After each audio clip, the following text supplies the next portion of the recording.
নমস্কার। কবি সুকান্ত ভট্টাচার্যের একটি কবিতার নাম সিপাহী বিদ্রোহ। হঠাৎ দেশে উঠল আওয়াজ, হো হো হো হো। চমকে সবাই তাকিয়ে দেখে সিপাহী বিদ্রোহ। আগুন হয়ে সারাটা দেশ ফেটে পড়ল রাগে।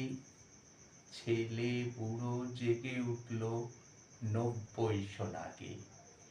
১০০ বছর গোলামিতে সবাই তখন ক্ষিপ্ত। বিদেশিদের রক্ত পেলেই তবেই হবে তৃপ্ত।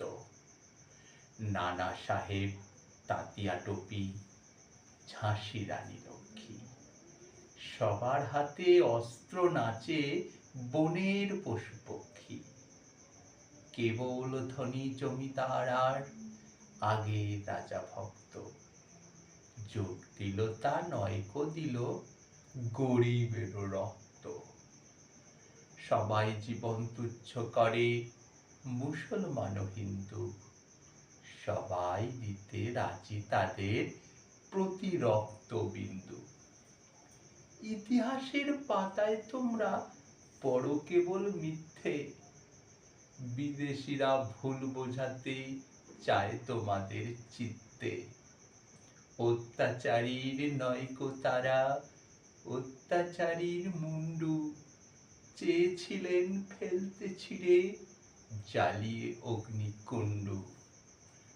নানা জাতের নানা সেপাই, গরিব এবং মূর্খ, সবাই তারা বুঝেছিল অধীনতার দুঃখ।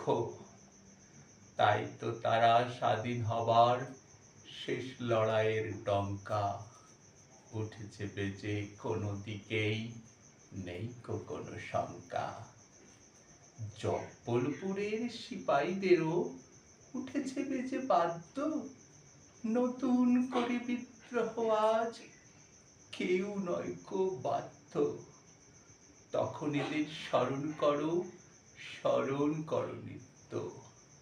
এদের নামে এদের সনে সামনে তোলো চিত্ত। নানা সাহেব, তাতিয়া টোপি, ঝাঁসি রানী লক্ষ্মী, এদের নামে দীপ্ত কিশোর খুলবে তোমার চক্ষি।